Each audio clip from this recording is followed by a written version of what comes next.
जो पद पा जा रहा है संसार में, उसे अपने पद का गरिमा और सहज में ही अहंकार हो जा रहा है। चाहे वो धरती पर हो, अन्यथा वो और कोई ऊंचे पद पर बैठा हो, अपने पद की गरिमा भूल जा रहा है। पद पाते ही उचित और अनुचित का भान उसे नहीं रहता। केवल अपने अधिकार को दिखाना चाहता है, अधिकार का पालन करना चाहता है, लेकिन उसके अंदर मानवता का गुण जो है वो नहीं रह पाता। दूसरे के हित के लिए, जन कल्याण करने के लिए तत्पर नहीं हो पाता। क्या उचित है, क्या अनुचित है, उसके लिए विचार नहीं कर पाता। एक ऐसी ही घटना प्राचीन काल की है।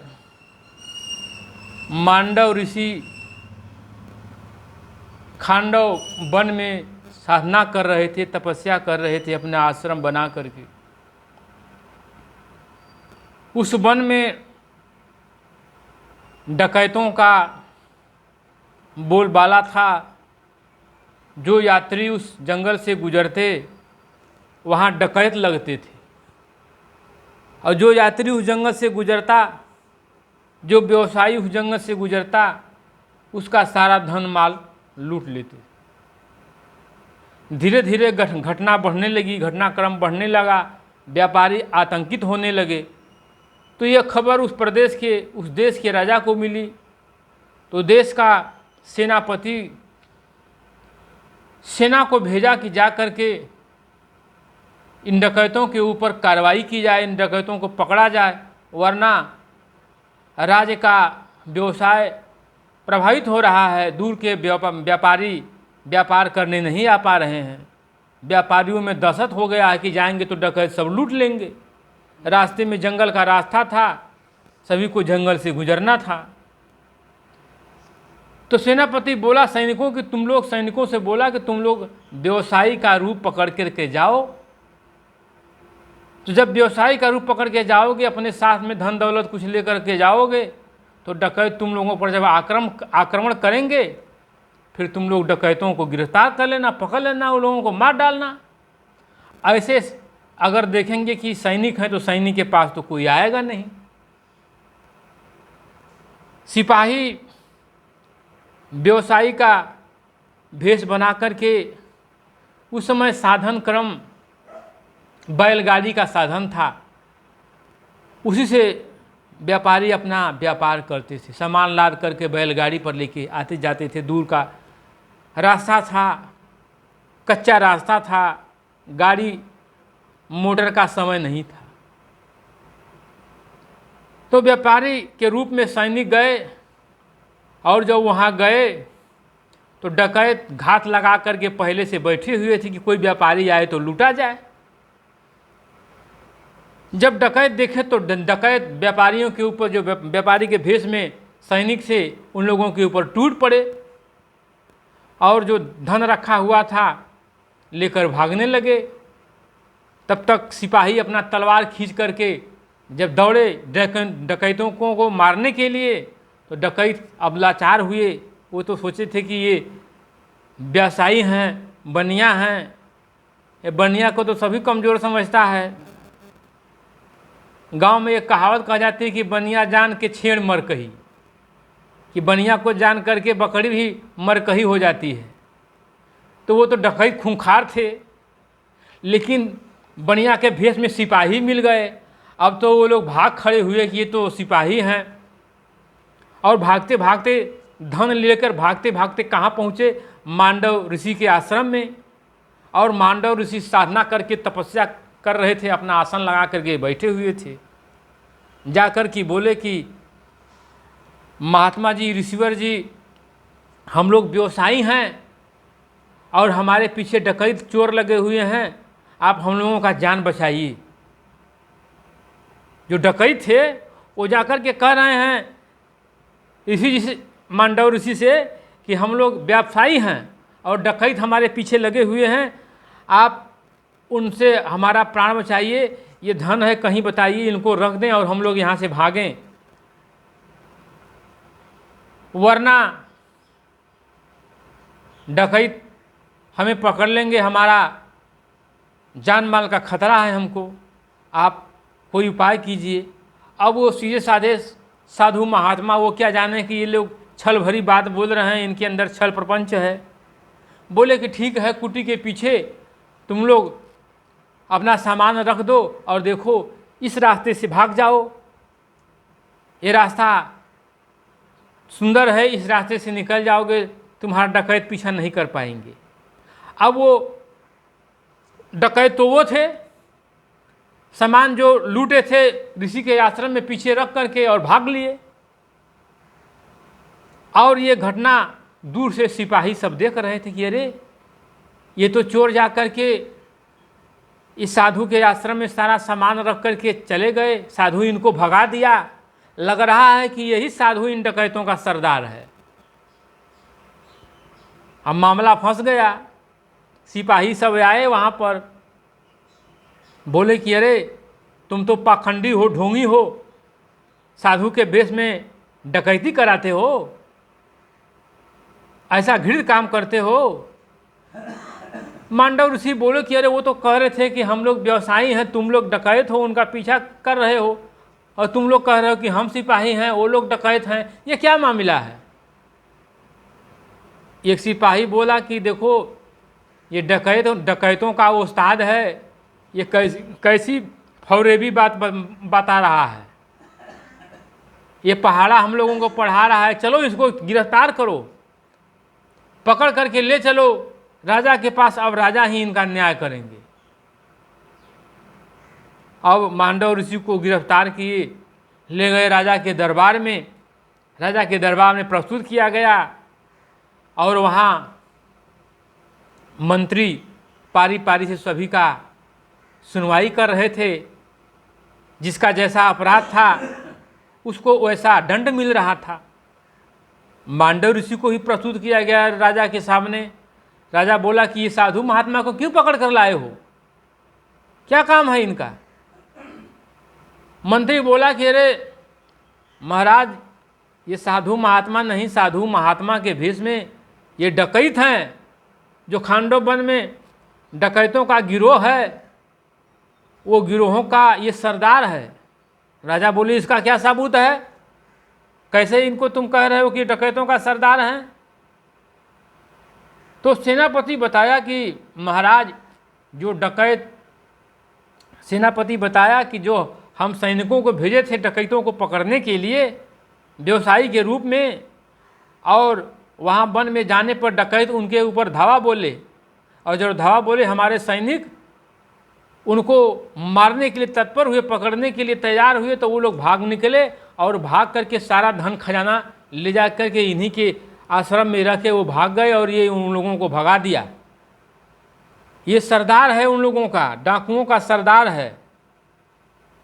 अब राजा क्या करे। फिर राजा पूछा कि क्या ये बात सत्य है। तो मांडव ऋषि बोले कि बात तो सत्य है, लेकिन, तो बोला कि अब लेकिन मेकिन क्या, जब आपने डकैतों को भगाया, उनका माल अपने आश्रम में रखा, तो राजा मांडव ऋषि को बोलने ही नहीं दिया और तुरंत सजा सुना दिया कि साधु के वेश में साधु के महिमा को नष्ट कर रहे हैं, भ्रष्ट कर रहे हैं, साधु के महात्म को ख़त्म कर रहे हैं। ऐसा करने से साधु जन के महात्म को, महिमा को ये कलंकित कर रहे हैं, ऐसे आदमी को घोर दंड देना चाहिए। ऐसा अगर करने वाला कोई करेगा तो साधु महात्मा के ऊपर कोई विश्वास नहीं करेगा, इसलिए ये बहुत बड़ा अधर्मी है, इसको ले जा करके तिराहे पर सूली पर चढ़ा दो। और सजा सुना दिया। सिपाही पकड़ करके ले गए, ले जा करके शहर के त्रिमुहानी पर सूली पर उनको चढ़ाया गया। और जब सूली पर पकड़ करके जल्लाद ऊपर चढ़ाया तो महापुरुष थे, तपस्वी थे, तब साधन किए थे, अब जाकर के सूली के ऊपर ही बैठ करके साधना करने लगे। अब सूली उनके शरीर में जा ही नहीं रही है, अंदर घुसी नहीं रही है। लोगों ने देखा कि अरे ये तो कोई तपस्वी हैं, कोई महापुरुष हैं, इनके शरीर में तो सूली प्रवेश ही नहीं कर रही है। सेनापति घबराया, गांव के नगर के लोग सारे इकट्ठे हो गए।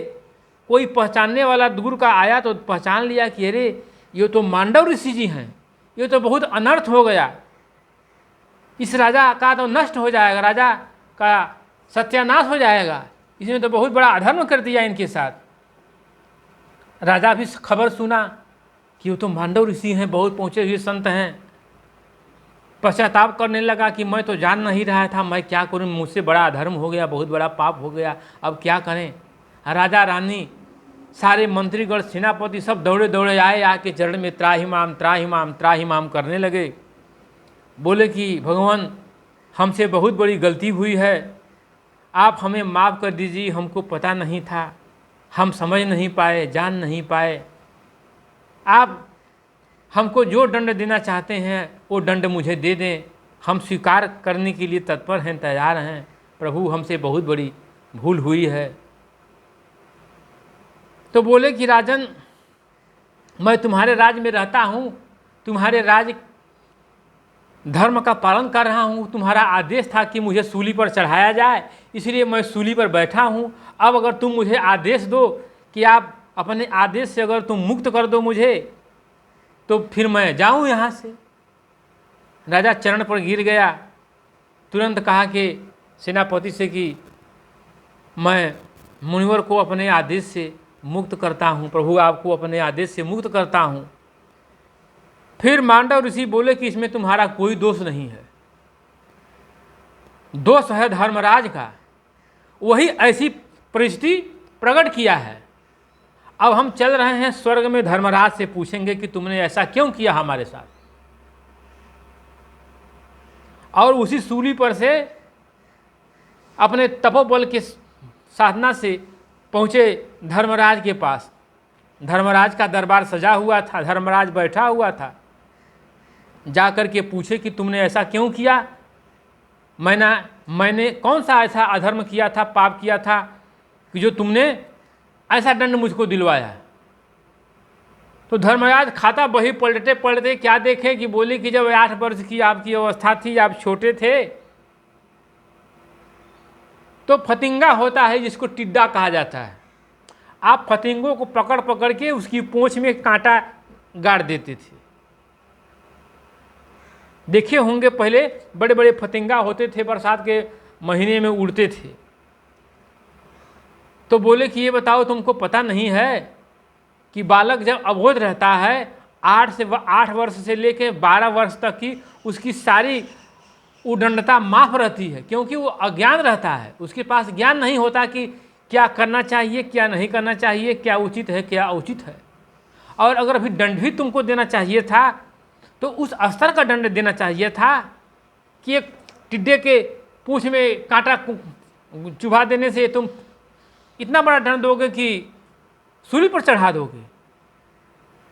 तुम्हें पता नहीं है, मांडव ऋषि धर्मराज को श्राप दे दिए कि मानो जो धरती पर है, यहाँ तुम बैठे बैठे धर्मराज की गद्दी पर फुटानी कर रहे हो, तुमको पता नहीं है कि मृतलोक क्या है। मैं तुम्हें श्राप देता हूँ कि जाओ मृतलोक में तुम एक दासी के गर्भ से पैदा होगे और धर्म और अधर्म की गुत्थी सुलझाते सुलझाते थक जाओगे, लेकिन कुछ नहीं कर पाओगे। वही श्राप उन धर्मराज को मांडव ऋषि दिए। उन्हीं का जन्म विदुर का हुआ, जो महाभारत में विदुर हुए, दासी पुत्र विदुर। तो वही विदुर हुए, धर्मराज का ही अवतार था विदुर का। और महाभारत के युद्ध में पांडव और कौरव के विवाद को समझाते समझाते सुलझाते सुलझाते थक गए बेचारे, लेकिन कुछ नहीं कर पाए। अंतिम में महाभारत का विकराल युद्ध हुआ, कुछ नहीं कर पाए। लेकिन पूर्व जन्म का संस्कार था, भगवत भक्ति थी, तो प्रभु इस रहस्य को श्री कृष्ण जी जान रहे थे, इसीलिए वो उनके भक्त थे। विदुर जी श्री कृष्ण जी के भक्त थे और उनके भाव को रखे। जब गए हस्तिनापुर में श्री कृष्ण जी, तो दुर्योधन घर मेवा त्यागे और साग विदुर घर खाए। प्रेम के वशीभूत होकर प्रभु जो है अपने भक्त के पास गए, दुर्योधन के मेवा मिश्री पकवान को त्याग करके दुर्योधन का आतिथ्य स्वीकार नहीं किए और जाकर के विदुर के घर साग खाए। तो कहने का तात्पर्य है कि आप कितना भी बड़ा ऊंचा पद पर बैठ जाइए, आपके अंदर मानवता का भाव होना चाहिए।